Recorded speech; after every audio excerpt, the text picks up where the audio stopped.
Сәлеметсіз бе? Саламатсыз ба? Есіміңіз Нұрбибі ма? Иә, Нұрбибі, мен өткенде қосылдым да, бірақ из-за интернета ма білмеймін, ол қайтып не қылып кеттік қой. Разбор барысында, ну, то есть, енді оқығанымды айтып отырмын өзімде. Бізде бір күн осындай менің телефон что-то бір қызып кетіп, бір нәрсе болып жүрді. Кажется, иә, солай болды. Менің есімім Нұрбибі, жасым 28-де, 2 балам бар. Бұйыртса, 2 күнде босанамын уже 3-шімді. Менің проблемам сол күйеуімде. Күйеуімде болғанда қалай, мамсик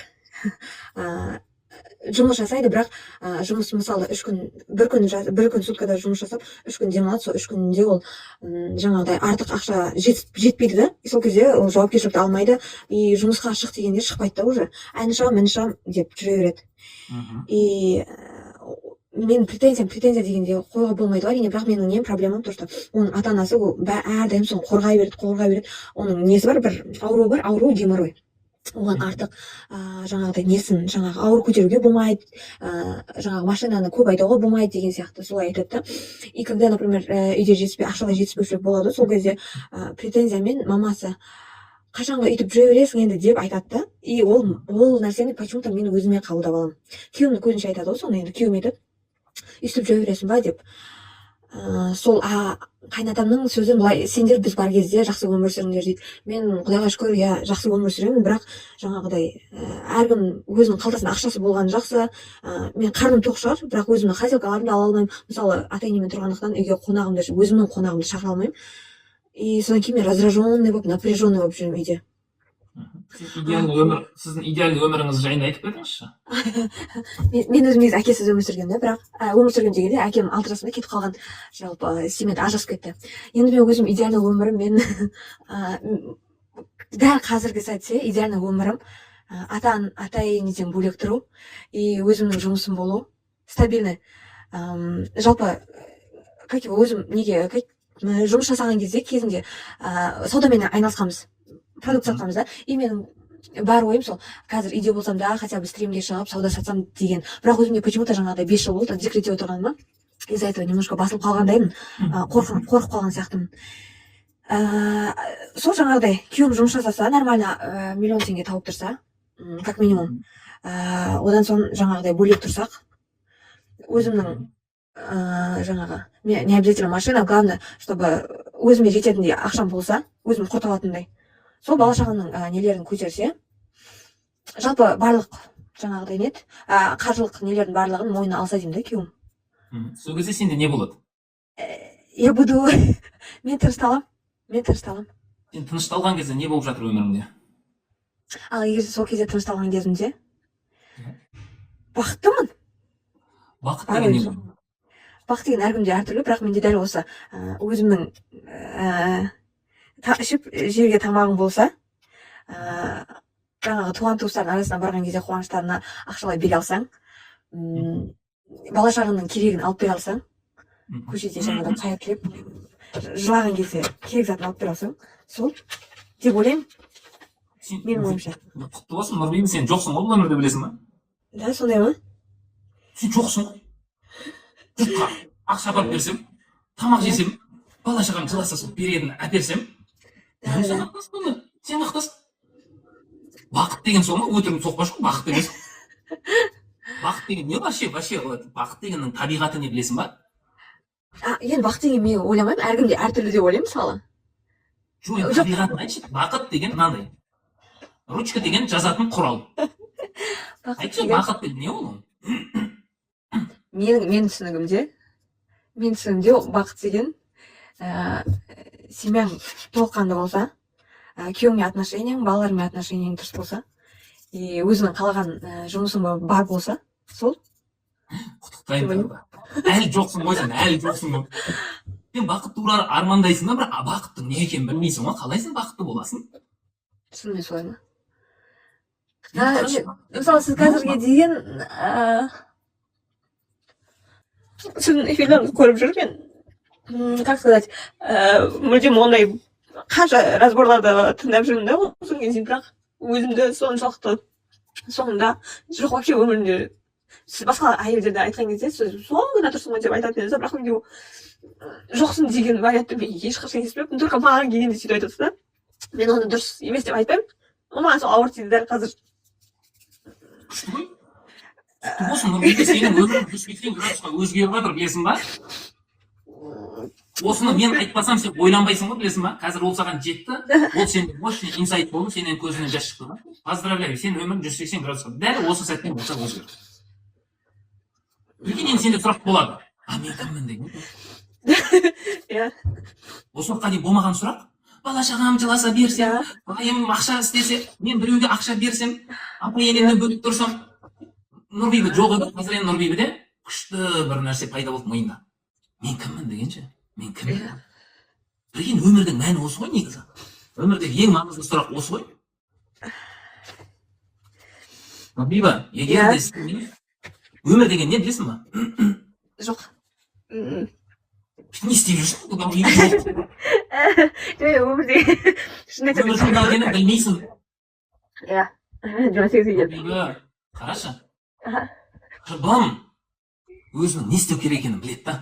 Иә. Боққа қонады ғой, ол боққа қонады да бар. Иә. Сен қайға қонасың, Нұрбибі, текто. Воин. Мен Өмір деген түсіндірмеші маған, Нұрбибі. Өмір деген түсіндірші. Сен қазақ болсын. Өмір деген айтшы. Қалай айтсаң олай. Сен ақымақ болмайсың, сен дура болмайсың. Қалай осылай айта берші. Мен дайынмын қабылдауға. мен честно кешіріңізші, мен бірақ ол сұраққа жауап бере алмайды екенмін. Қандай болса да вот реально мен өзіме просто білемін то что былай ойлаймын да, өмір деген нәрсеге жауап бере алмаймын, бірақ мен просто Құдайдан қорқамын. Бірақ Құдайдан қорқып тұрып жаңағыдай Алла разылығы үшін деген нәрсе, мысалы барлық нәрсені Алла разылығы үшін деп кешір дейді, или болмаса ұмыт бір нәрсе деген нәрселердің бәрін соны жасай алмаймын да, Алла разылығы үшін деген нәрсені. Бірақ ана өмірге баратынымызды білемін, өмір мен өлімнің бар екенін білемін, болды. Ал өмір не деген нәрсеге мен конкретно жауабым жоқ, шынымен. И қазір мен анандай разборларды тыңдап отырған кезде қыздар осылай сұрақтарға жауап бере алмаған, что то дура что ли деп айтатын едім да. И дәл сол ситуацияда өзім сондай болып тұрмын. Дура болу нормально. Это обыкновенный нәрсе ғой деп ойлайтынмын да, а дәл қазір маған сондай сұрақ келіп тұр, мен вообще тупить етіп отырмын. И даже мен ойлаған да жоқпын, өмір деген не нәрсе деген сұраққа жауап. Сұрақ менде болған жоқ. Сол өмірге, сол сұрақты қоятын жасқа енді келесің, Нұрбибі. Мүмкін сондай шығар. Сен ауру емессің, сен жынды псих емессің, сен денсау адамсың. Иә. Сен табиғи жолмен өсіп келеткен адамсың, түсінесің ба? Иә. Норма. Аха. И осылай жайлап болады бәрі. Прикинь? Сенің жұмыс істемегеннің арқасында сен өзіңді танып жатсың, иә? Жұмыс істемегенің пайдалы екен деп айтасың ғой, байға. Сен жұмыс істемеген дұрыс екен маған.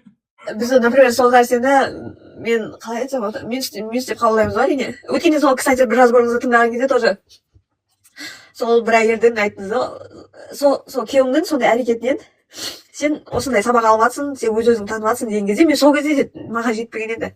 И қазір маған разбор жасаған кезде мен шынымен де ойладым, бірақ сол кезде мен ойладым, неге қалайша ол ашасып кете салу керек қой ондай ситуацияда деп ше, қандай ситуация екені есімде жоқ ол әйелдікі. И дәл мен де ойладым. Иә.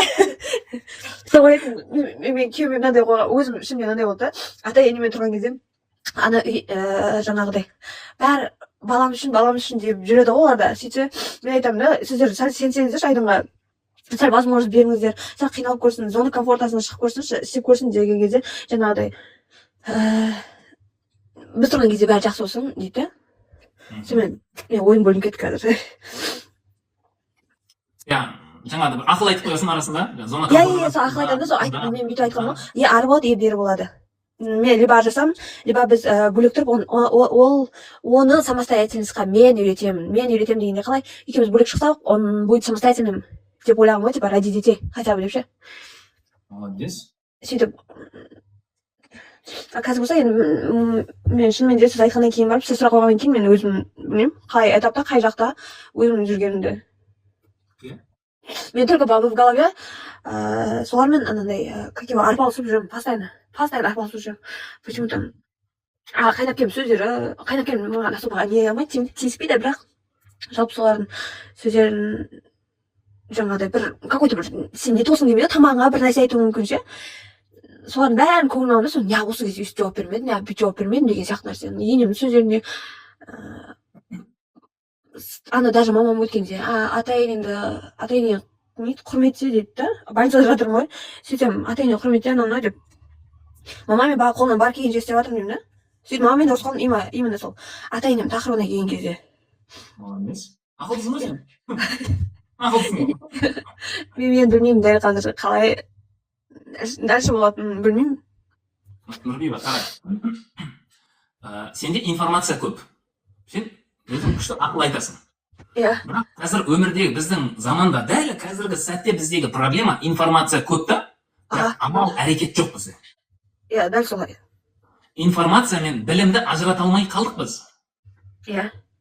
Білем дей береміз, бірақ сен көргенің, естігенің, оқығаның ол білім емес, ол информация. Дәл солай. Сен жасап көресің, сол кезде сен білесің ғой. Аха. Маған әпкем айтады солай, сен бәрін білем дегеннен қорқу керек деп. Жақсы айтады. Бәрін білем деп, білем дейді. Маған ақыл айтады, я говорю, білем, болды. Білем оны, қоя салшы деп айтамын. Сөйтеді да, соны естіп отырсам, мамам айтады маған, сен білем дегеннен қорқу керек деп. Иә.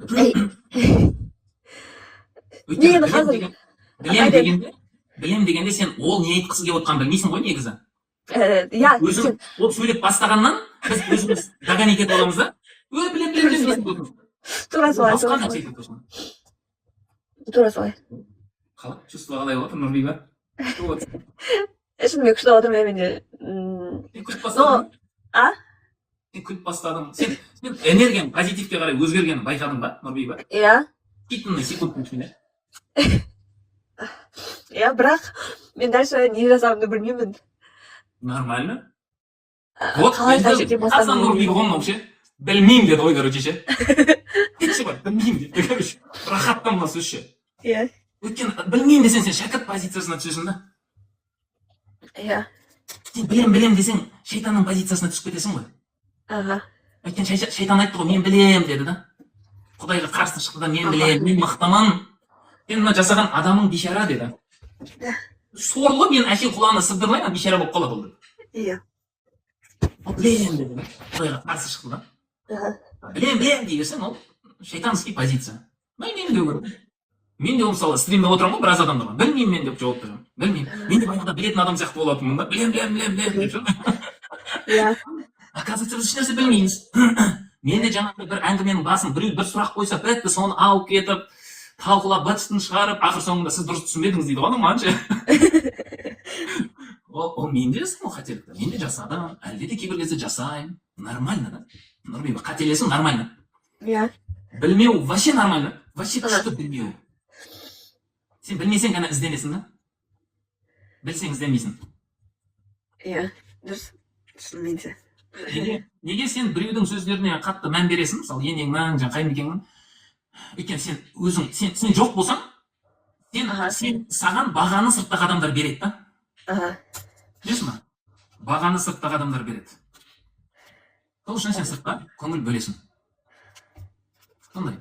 Енді қара. Өмір деген сынақ деп айтады, келісесің ба? Сынақ дегенге ма? Негізі келісем. Бірақ па источниктармен жаңағыдай информацияны көп білесің деп жатсыз ғой. Сол информацияны тыңдаймыз ғой. Ол жерде сынақ емес, ол бізге мүмкіндік дейді ғой. Сынақ дегеніміз ол мүмкіндік емес па? Сынақ деген ба? Менің ойымша жоқ, сынақ деген мүмкіндік емес. Мысалы, жаңағыдай бір прошлый қателіктеріңнің как его өткенде жасаған қателіктеріңнің жаңағы қарымтасы дейміз ба? Солай деп түсінемін мен шынымен. Сынақты ма? Иә, сынақты, иә. Қара, сен университет оқысың ба? Иә, оқамын. Мамандығың қандай? Педагог-психолог. Педагог-психолог, жақсы. Енді қара, сен педагог-психологқа тапсыратын кезде экзамен тапсырдың ба? Иә, обязательно. Иә, тапсырдым. Оның қазақшасы сынақ деп айтсақ бола ма? Иә, дәл солай. Сынақтан сен өтсең, оқуға түсесің университетке. Әрине, иә. Өтпесең түспейсің. Иә, дұрыс. Енді ол мүмкіндік па? Иә, мүмкіндік, негізі мүмкіндік. Сол мүмкіндіктен, сол сынақ дегенді мүмкіндік деп алсақ, сол мүмкіндіктен дұрыс өту үшін не істеу керек, білесің ба? Дұрыс әрекеттер жасау керек. Сол экзаменді тапсыру үшін сен не істедің? Дайындалдым. Вот, міне. Сынақтан дұрыс өту үшін дайындық керек. Иә. Дайындық керек. Иә. Енді дайындалсаң ғана сынақтан өтесің. дайындалу үшін, дайындалу үшін сен өзіңді тануың керек, қай жаққа баратқаныңды білуің керек.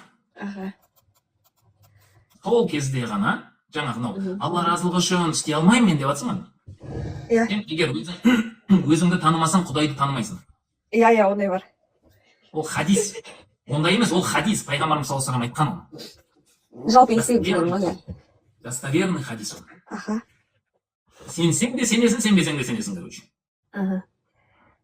Енді сен өзіңді танып бастасаң, қай жаққа қарай барғың келетін бағытыңды белгілесең, өзіңді танымасаң ше, саған сенің бағытың жаңағы балама кәмпит әперу, байым жұмыс істесе, ата-енем бөлек тұрса деп көрдің ба, сен өзің туралы айтпайсың, өзіңді танымағаннан кейін.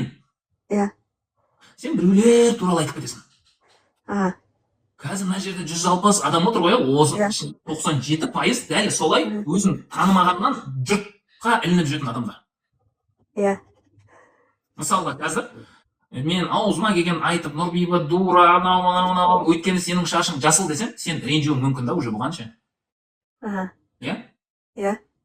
Өйткені даже сен өзің шашыңның жасыл емес екенін де білмейсің да, түсінесің ба? Сен сөзге ғана мән беріп қойдың да, артында до конца тыңдамадың да сен. Шашың жасыл емес қой, Аванның көріп Жоқ, жасыл емес. Көрме, сен сол сөзге, потому что сенің шашың жасыл деген сөзге сен бұлқан-талқан болып, аузыңа байқа, ағада деп кететін болсаң, сен ақымақсың да просто. Өзің танымайсың. Айнаға қарамаған жасың, может, шашың қарамаған. Сондай да? Что, Нұрбиба, сенің күйеуің осы болған үшін қуан сен. Егер сенің күйеуің бір идеальный бір еркек болғанда, сен осылай қуалап өмірден өтіп кететінін білесің ба? Маған бауырым өткенде айтты, өзім бауырым айтты, сен егер де жаңағы мен күйеуімді тоже бір сондай ситуация болып қалды, бауырыма сол жағдайды түсіндіру барысында күйеуімді жамандап тастадым да. И сонымен білесің ба сен, Нұрбиба, что егер де сен идеальный болсаң, бұл жігіт сені алмас еді деп айтты маған. Маған ана сөз қатты ауыр тиді. Сен егер де прям жаңағыдай, короче, не дейді, әпкеме жездемсай дегенге не қылды да. Сен де сондайсың, күйеуің қандай, өзің де сондайсың дегенге келтірді. Сен идеальный болсаң, күйеуің сені таңдамайтын еді ғой деп. Мен сөйтіп айтамын ғой, мен алып қашып кеткен де күйеуім. Бір көргеннен алып қашып кеткен, болды все. И бұлар мен алып қашып кеткен ғой, үйтіп кеткен ғой, бүйтіп кеткен деп жаңағыдай сөздің парқына бармаймын. Кейін тағы бір жағына ойлап қоймын, алла екі адамды жаңағы жапырақтың өзі алланың қалауымен түседі дейді ғой. Сол мен тағдырымда осы адам бар да, ол Құдай бәрін есеппен қойған деп успокоиться етемін да. Потом дальше жаңағыдай күйеуімнің іс-әрекеті есіме түсіп, қайтадан ашуланып кетемін. Сөйтіп жаңа сіз айтып отырсыз, өзің қайда сен жоқсың, сен өмірінде деп отырсың. Мысалы мен өзіңді бүйтіп мамам жаңа бауырларым айтады, өзіңмен заниматься ет дейді да. Мен өзіммен занимация ету деген не екенін де білмей қаламын да. Қай жақтан бастарымды білмеймін да. И өзің жақсы көру ғой деймін да, сөйтіп өзің жақсы көру, это как бы жаңағыдай таңғы 11-12-ге дейін ұйықтап жатамын. Сөйтіп ата-енем типа айтады, жаңағыдай айтпайды ғой, қазір басында айтатын, қазір айтпайды уже. Мен беремін оған екен, үндемейді да. 11-12-ге дейін ұйықтап жата беремін да, сол өзім жақсы көремін деп. Ал ешқандай өзің жақсы көреміз, наоборот, өзің жақсы көрсең, ерте тұрып оқуыңды оқып, сабағыңа жаңағыдай білім алып, өзіңе уақыттарына қой. Инстаграмнан көріп отырмын да, қанша қыздарды солай жасайды. Мен өзіңді жақсы көру деген сөздің парқына бармаймын да даже. Бұл жердегі ключевой сөз не білесің ба? Өзіңді тану? Өзім дегеннің не екенін білмейсің да сен? Иә. Мүмкін. Мүмкін емес, білмейсің ғой конкретно. Сондай шығар, білмеймін, иә. Өзім деген не екенін білмей тұрмын, иә. Көп адам өзімді жақсы көрем дейді да, қарызға кіреді. Иә. Бетіне тонна краска жаға береді. Тура сол. Қымбат киім киеді, қымбат ресторандардан тамақ ішеді, өзімді жақсы көрем деп. Жаным ау, сен өзіңді жек көретін адамсың ғой, өйткені сен расход жасап жатсың да, сонша бейнеттеніп тапқан ақшаңды. Иә, шынымен де. Расход жасау, ол сен өзіңді жақсы көретін белгісі емес та. Мен солай ойлаймын тоже. Бақыт дегеннің не екені кішкене ойыңа келмеді ма? Жоқ, шынымен нұрлан аға кешірші мені вообще мен қазір ше айтсаңыз мен айтамын мен декретте отырамын мама мен биім ашып кеткен деп айтамын да. А на самом деле менде хоть базада бар ғой енді бақыт деген ол шыны кез келген адамда болу керек қой. Мен қазір сіздің сол сұрағыңызға мен декретте отырамын бақыттың не екенін ұмытып қалдым деп жауап берер едім ше. Декретте отырғаннан кейін деп айтсаң білесің ба, сен қайтадан біреуді кінәлап жатсың. Иә. Туылмаған балаңды кінәлап жатсың ба сен уже? Туылмаған балам, қасымда екі балам тоже кінәлі болып тұрған. Оған мен ол екі балам емес күйеуіме претензиям қайта айналып кетіп қалады. Якобы ол маған сондай жағдай жасамады, чтобы мен декретте тоже развиваться ете алдым, и чтобы жаңағыдай жұмысқа шығып басқа жұмыс істесем де сәл развиваться ететін едім ғой деген сияқты. Адамдардан қалмай. Қазір жұмыс істесең, сенде уақыт болмай қалады да. Иә. Мен қайтадан жылайсың да, менде уақыт жоқ деп ше. Иә. Ол кезде уже претензия, уақытым жоқ қой деп айтатынмын мен. Иә, шынымен де. Дұрыс. Жұмыстан шаршап келемін, мен де сен сияқты жұмыс істеймін. Сен маған көмек істейсің, қайтадан. Обязательно. Қара енді, бақыт деген ол чувство ғой. Просто бірақ ба? Сезім ғой енді. Сезім ғой бақыт. Бақыт деген сезім, иә. И ол сезім еш уақытта ұзақ болмайды да. Түсінесің ба? Постоянно дейсіз ба мысалы? Постоянно болмайды ол. Аха. Бақыт нәнде нәрседен ғой. Прикинь? Иә. Мынандай ғой, мен өзім тілек айтқан кезде былай айтамын да. Бақытты сәттерің көп болсын деймін да. Молодец. Сәт қой. Сол сөздің парқына бармай бір жерден жаттап аламын. Бір жерден жаттап аламын да. И соны өзім сөздің парқына бармам, сөзін до конца түсінбегенмін. Әдемі сөз болған екен жаттап алдым. Біз көп сөздерді жаттап алғанбыз да, бірақ түсінбейміз. Тәрбие, сынақ, өмір, бақыт, еще көп қолданамыз сол сөздерді. Мысалы, ол біреуі әйел. Мен қазір сұрағым, әйел деген кім десең, сәл тастайды әйелдердің 99%. Өмір бақыт дегеннен сәл тастап жатқан екен, оны сізден сұрап жатқан жоқпын. Иә. Бақыт, айтады ғой. Оянсаң, аман есен оянсаң, бір күндік тамағың болса, бақыт қой ол деп ше. Иә. Ол деген сөз, ол болды сен ары қарай ешнәрсе істеме деген сөз емес қой. Просто сен соны сезінші деген сөз ғой. Почувствуй. Иә. Просто қолына қарап, чувствовать етіп күшті. Бір адамның қолы жоқ та. Иә. Почувствуй. Бар. Алхамдулилла, бар. Рахат. Анақта балдарым жылап жатыр, жаңа бір балам жылап келіп телефонын қостыртып жатыр да. Балдарға будильникпен беремін да, телефонды будильникпен беремін да, будильникке қоямыз. Бізде сондай жесткий правила бар, үлкендер бір сағат ойнайды, кішкентайлар жаңа 3-тен асқан балам ғой, ол 15 минут ойнайды да. Уақыты бітсе, уақыты бітті деп әкеп береді. Иә. Сол келіп жатыр. Мен баяғыда соны ашуланатынмын, білесің ба? Мен әйелім кінәлі болып қаламын оған. Қарамайсың, мен стрим өтіп жатырмын. Мен стрим өткен прям бәріне бір проблема создавать етіп кетті. Мен стрим өтіп жатырмын. Мен мықтымын. Сендер тупойсыңдар деп. Тәкаппарлық қой негізі, тәкаппарлық қой ол. Нормально келді, уақытысын қойып бердім, кетті. Қайтадан жылап келді. Үлкен балам не ұстап жүрсің телефон деп алып қоймақшы болған, ол жылап келді. Мен айттым, ол 15 минут ойнап, қазір будильник ұрып, соны қайтадан береді. Бақыт ол. Бақыт. Бақыт. Мен кеше азанда тұрдым да, мен балдарымда анандай жаңағы кнут и пряник деп жұмсайын да, сондай система. Енді біраз адамдарға пайдалы болса, 174 адам отыр, мен балдарымды қалай жұмсаймын. Қазір балдар еріншек қой. Істемейді. Сол бейнетке үйрету үшін сен оған кнут или кнут пряник бір нәрсе беру керек. Ол бір нәрсеге ұмтылу керек, бір нәрседен қашу керек. Өзің жасайды. Мен есіктің алдында бізде кішкентай жер бар. Жер үйде тұрамыз да біз. Иә. Жер аудару керек. Мама айтады, пияз бір нәрселер егікші дейді да, былтыр екпегенбіз нәрсе. Егіңдер шын, босқа обал ана жерге ысырап қой деп. Жарайды деп. Балдарыма айтамын мен. Үлкен балам 12-де. Одан кейінгілері жаңағы 8-де, тағы да бір жиенім бар. Ол да 8-де. Одан кейін ол екінші ұлым 10-да, үшінші ұлым 8-де. Короче, 4 адам жүрді. Иә. Оларға айтамын. Давайте жігіттер, мынау огородты аударамыз. Бірінші көрсетемін, мына жерден былай, мына жерден былай, мына жерден былай. Оны аудару үшін бірінші тасын тазалаймыз. Шөбін орамыз орақпен, как положено. сөйтеміз да зың қылып ана әттен аударған нәрсені әттен езіп майдалаймыз. Көрсетемін өзім, кішкене бүйтіп аударып көрсетемін. Міне осылай қылып орамыз.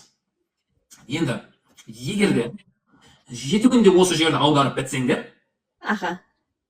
мен сендерге әр қайсысыңа бір пиццадан беремін деймін да. Мен үлкен балам ойланып қалып, бір өзі бір пицца жемеген екен да қазір сол. Иә. Тек басын қасып қалып. Әрқайсымызға бір пиццадан ба дейді да. Өйткені мен балдарым біледі, что мен уәде берсем, мен уәдемде тұрамын. Не болса да қамдым да. Иә. Әрқайсымызға бір пиццадан ба деді. Иә, бір пиццадан. Егер де 6 күнде аударсаңдар, пиццаның қасына кола қосам. Пепси кола қосам. Опана деді. Егер 5 күнде аударсаңдар, қасына бір порция суши қосам. 10 штук суши қосам. Жотам.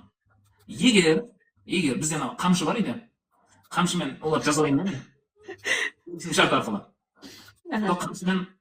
Қамшыны біз барни деп айтамыз да. Аты жұмсақ. Иә. Қамшы десе негатив қой, біз барни деп айтамыз. Иә. Бірақ 7 күнде бітпесеңдер, 7 барни жейсіңдер деймін да. Күшті метод екен. Келістік па? Келістік. Давай. Бірге менің балдарым 1,5 күнде аударып тастайды ана жерді. Мен айтқаннан да күшті қылып істеп тастайды ғой. Кеше айттым, бүгін әдетке бәріне пицца, суши, колаларын әкеп бердім да. Пожалуйста да. Бір жағынан олар анау пицца, сушиді бір өзі жегендіктен тойып қалады да, жүректері айнуы мүмкін. Келесіде біз бір жерге барған кезде пицца деп қаласпайды олар. Иә. Иә. Олар заодно уже, знаете, бұл богатое мышлениені қалыптастыру балада. Иә. Дұрыс. Олар заодно богатое мышленияға кетіп жатыр. Заодно олар жер аудару оңай екенін түсінді да. Иә. Оңай. Істеп тастады. Мен оған, ё-май, мен балаларым комбайн, орақ, анау деп мотивация беріп қойыңдар. Олар деген бүйтіп кетеді кәдімгідей, деп кетеді. Мен мәссаған, мен шок болып, мен бірақ шынымен шок болып қалдым ғой өзімше. Мен олай істеп кетеді деп ойлаған жоқпын оларды. Так, балауызны ұрысқан жоқпын, ұрған жоқпын ешкімге. Әй, ананы істесе деп айтқан жоқпын, білген.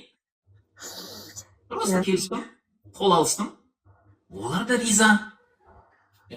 Мен үлкен балам айтып, жаңа бүйтіп отыр. Бір өзің жеген жақсы емес екен дейді. Бір өзің жеген жақсы емес екен. Жүрегім айнып жатыр ма, бір нәрсе болады. Мен пиццам бір түрлі ма дейді. Пиццасын жартысын қолын жеп қойып, мен пиццам бір түрлі ма дейді. Так что, бақыт та просто, қараш. Иә. Бақыт па, бақыт та. Не дейді маған, қазір 2021-ден 2025-ге дейін мен Алматыда жүріп, отбасымнан безіп, тентіріп жүрген адаммын да негізі. Білім алам, ана ұстазға барам, мына ұстазға барам, мен Алматыда жүрген адаммын. Енді қараш, рахаттамын. Мен бұл білімге мысалға 60 миллионнан аса ақша жұмсап тастадым сол 21 мен 25-тің ортасында. Мен сол ескі үйде тұрамын. Мен залда ана бір жер жарылып тұрмын мысалы. Менде сол баяғы пол үйде, кесек үй. Бірақ ойлашы, балдарыңмен солай қарым-қатынас құру бақыт па? Иә, әрине. Күшті. Қазір келіншегім деп бір нәрсе болып қалады арасында. Иә, айтамыз біз обязательно. Иә, айтады бір нәрсе қылады. Мен айтамын, нормально деймін да. Нормально. Оның өмірі, оның өзі бір пықылдап бір-бірлерді айтып жүргеннің өзі бір бақыт қой. Конечно. Просто бақытты алыстан іздемекші. Сен өзіңді таныған кезде ғана сен бақытты сезесің, Нұрбиба. Мен түсіндіргім деп жатқан нәрсе. Бұл түсіндім дегенде бітіп қалмайды ғой жерден енді. Жоқ, сен қазір түсініп, қайттан сен бағанағы ақылды Нұрбиба болмай енді. Жоқ, просто мен өзім жаңағы қалай қай жерден бастауым керекпін деген нәрсеге жауап алдым да мен. Мен кіммін деген сұрақ. Өмір деген не нәрсе? Бақыт деген мен үшін не нәрсе? Сол 3 сұрақ. Жаңа 4-ші жаңа методыңыз күшті екен сол. Ол күшті нәрсе. Просто сен, егер еркек пен әйелдің психологиясын біліп алсаң, сен балаңда да спокойно жұмсайсың ғой. иә еркек десе жұрттың бәрі байын ғана ойлайды ше. Еркектің психологиясын біліп алып апасының әйел курсына кел десең, менің байым түсінбейді. Жаным, сен байыңнан басқа еркектің бәрі қырылып өліп қалған ба? Балаң бар ғой. Жұмысыңда бастығың бар. Бір таксиге мінген кезде попросить етіп қаласың, сен дұрыс па? иә Сенің қызметің ғой. Мен ана багаждағы жүктерімді алып тұршы десең, да пошла ты дей салады ғой, дұрыс па? иә конечно Өзінің қатының сөзін тойып отқан еркек. Машин ғой, кетші ғой. Байыңның қанын ішіп отқан бір қатынсың ғой деп айта салады ғой, дұрыс па? иә обязательно Ал сенде басқа подход болады уже. Өмірің 99%-ға жеңілдейді, өйткені өмір деген ол адамдардан тұрады, болды. қарым қатынас адамдардан иә Мына бүкіл әлем адамдар үшін жаратылған. Даже мына тарахан адам үшін жаратылған ғой. Бірақ бізге қандай пайда беретінін білмейміз да, біз өзіміздің тупойлығымызбен. иә тупойлығымызбен Конечно, жемейсің ғой сен. Бірақ тарахан болмаса бір нәрсе болады, бір нәрсе болмаса бір нәрсе айналып келген кезде саған зиян келеді да. иә негізі иә солай Алла тағала кез келген жәндікті, құсты, бәрін ситуацияларды бәрін пайдасымен жасап қойған ғой. Өйткені біз Алла тағала бізді өз анамыздан миллиард есе жақсы көреді ғой. иә Біз өзіміздің тупойлығымызбен бір нәрсені алып аламыз да, деп жанды болып жүреміз да. Жүніс пайғамбардың дұғасы бар да. Ла иляха илля ант дейді. Аллахым, сен жалғызсың дейді. Инни кунтум миназ залимин дейді. Ла иляха илля ант субханак дейді. Субханак. Сен кемшіліктерден пәксің. Инни кунтум миназ залимин дейді. Мен өз-өзіме залым болушылардың қатарынанмын дейді. иә Пайғамбарлар айтып жатыр да оны. иә Біз жүрміз ақылдымыз. Біз ақылдымыз, біз күштіміз. кереметпіз деп санаймыз ғой өзімізді басқадан Ол тәкаппарлық та, ол өйткені. Мен крутоймын, анау бейшара десек бұл тәкаппарлығым. күшті алып кетіп қалған ғой сол нәрсеге Тәкаппарлықтың тағы да крутой біреуі бар да, үлкен тәкаппарлықтардың біреуі. Қандай тәкаппарлық қой? Көзбен істейсің ғой? иә менсінбеушілік Осы үлкен тәкаппарлық қой. иә Ерген жоқсың. иә Сөйлемейсің, бірақ бәрін қиратып жатсың. иә Өзін танымаған адам өзгелерге тәкаппарлық көрсетеді. өзін танымаған адам өзгелерге тәкаппарлық көрсетеді. Өзгелерге тәкаппарлық көрсетеді. Өйткені гарантия беремін, Нұрбиба, сен менен бір нәрседе сен менен мықтысың. мүмкін Емес, точно мықтысың сен. Бірақ біз әлі салыстырып жатқан жоқпыз, сен ананы білесің, ананы білесің, деп жатқан жоқпыз. Сен мықтылығың бар да. Танымасаң соны қолданбайсың да, иә. Өмір мүмкіндік дедік қой. иә Танымасаң қолданбайсың. Құлақ не үшін білесің ба? есту үшін тыңдау үшін Тағы да не қызмет атқарады білесің ба? құлақ жоқ Құлақтың ішінде бір сұйықтық бар да. иә Сол сұйықтық болмаса адам тепе-теңдік ұстай алмайды білесің ба? да негізі білмейді екем Құлаққа жаңағы құлағыңды күт, құлағыңды жауып жүр десе, менсінбейміз да. иә Жаным, сол ішіндегі ана сұйықтыққа бір нәрсе болса, прикинь, тұра алмайсың орныңнан. Аяқ қолың істейді, бірақ тұра алмайсың. Медиктер біледі, өзінің аты бар. иә Что көрдің ба? Білімі деген нәрсе бәрібір адамды қалай жоғары көтереді. Что, Нұрбиба? Если өзіңмен кәдімгі кірісіп жұмыс жасаған келсе, Құдай қаласа, балаңды босанып ал, Алла жеңілдігін берсін, қайырын берсін. Рахмет. Обязательно. Сондай бір босанардың алдында сондай бір инсайт алып өмірің өзгеріп отыр, күшті бір ғұлама ғалым болатын бір перзент келсін өмірге. Әмин, рахмет. Қыз болса дана, жігіт болса ондай ғұлама ғалым. Сіз күйеуіңіз екеуіңіз соған лайықты ата-ана болыңыздар. Біз баламызды оқыта бергіміз келеді ғой, бірақ өзіміз туып кеткіміз келеді. Иә. Олай болмайды да. Олай болмайды. Сен лайықты бол, сол балаға лайықты болу керек. Иә. Иншалла. Сол Алла жеңілдігін берсін, жақсылап, аман есен босанып алыңыз. 12 мүшесі аман, ақыл есі бүтін, сондай ұл болсын, қыз болсын, әйтеуір аман есен келсін. рахмет. Одан кейін жақсылап 6 ай өткеннен кейін егер өзіңізбен от души жұмыс жасағыңыз келсе, онда хабарласасыз, иә. Иә, міндетті түрде мен өзі осы беремісің соң. Сіздің негізі қайта менде шыға береді, алдын подписаться еткен. Содан кейін барып қарап жүрдім. Блин, до разборға никак келе алмай жүрген ғой. Осы бір, хотя бы разбордан разбираться етейінші, менде не проблема. Мен даже проблемам не екенін де білмеймін, барлық претензия күйеуіме айта беремін. Әпкеме жалғыз айтсам, өзіңнен ізде, кінәні өзіңнен ізде дей береді. Сонымен қайтып қай жақтан іздеймін, қай жерінен деп таппай жүргенмін. Қазір болса сізден кейін мен өзіме шынымен де жаңағыдай стрелканың баяғыда сол қанша адам айтып жатса да, қанша адам дегенде өзім бауырларым, жақындарым айтады ғой. Стрелканы күйеуіме бұрып қоямын, ата-енеме бұрып қоямын. Жаңағыдай маған жақпайтын адамдарға бұрып қоятын да, он виноват дегенде. Я, нет, я чистая деген сияқты. Ал қазір енді жаңағы сіздің разборыңыздан кейін маған шынымен де көңілім мынандай тынышталды деп айта алмаймын, енді жаңағыдай жеңіл болып қалды ше. И өзіме сұрақ қоя, жаңағыдай сұрақтар пайда болды да, жаңағы сіз маған 3 сұрақ бердіңіз ғой. Сол 3 сұраққа мен жауап бере алмай қалдым да. Иә, мен өзімді жаңағыдай тупой сезініп қалдым да, бірақ ол тупой мейлі дұрыс болсын, жаман болсын, жақсы болсын, бірақ сол өзімнің жаңағыдай в дальнейшем өзіммен жұмыс жасауыма старт болып тұр да маған. Сол, рахмет сізге үлкен. Бұйыртса обязательно келемін міндетті түрде. Енді сіз кетіп айттыңыз ғой, жаңа айттыңыз ғой, уақытым азайып қалады деп. Надеюсь, ол не қылатын шығармыз, үлгеретін шығармыз. Құдай өмір бітсе, Нұрбиба, хабарлас. Ең главный жақсы нәрсеге ниеттен. Алла тағала өзі жолын көрсетеді. Оны уайымдамай-ақ қой пока. Оны уайымдамай-ақ қой.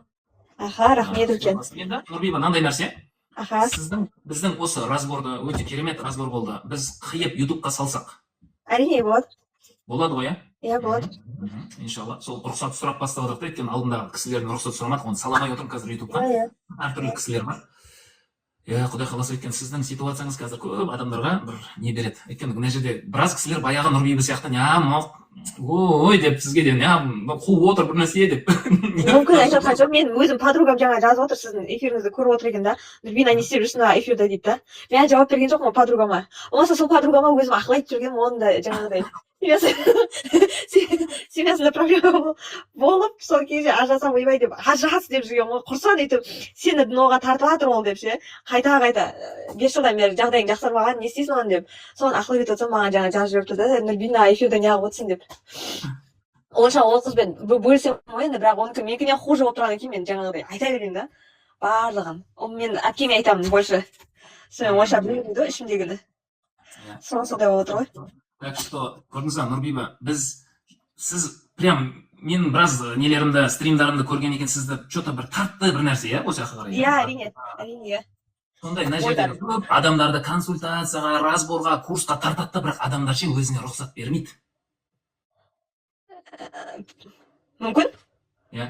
Көп адамдар өзіне рұқсат бермейді. Ертең аргыно деп жүре береді да. Иә. Сол үшін мен осы сөз соңында айтқым келетін. Сізді бір жерге тартып тұрма, ол не зря. Мен ішіңде бір нәрсе сезіп тұрсың сен. Ол жүрек. Сезім. Сол жерге кішкене бару керек та. Жарайды, онда Нұрбиба, Құдай қаласа, иә. Сіздің сәлемді ниет етіп жатсақ, бір дұғада боламыз, иншалла. Әмин, рахмет ағай, сау болыңыз. Аман болыңыз.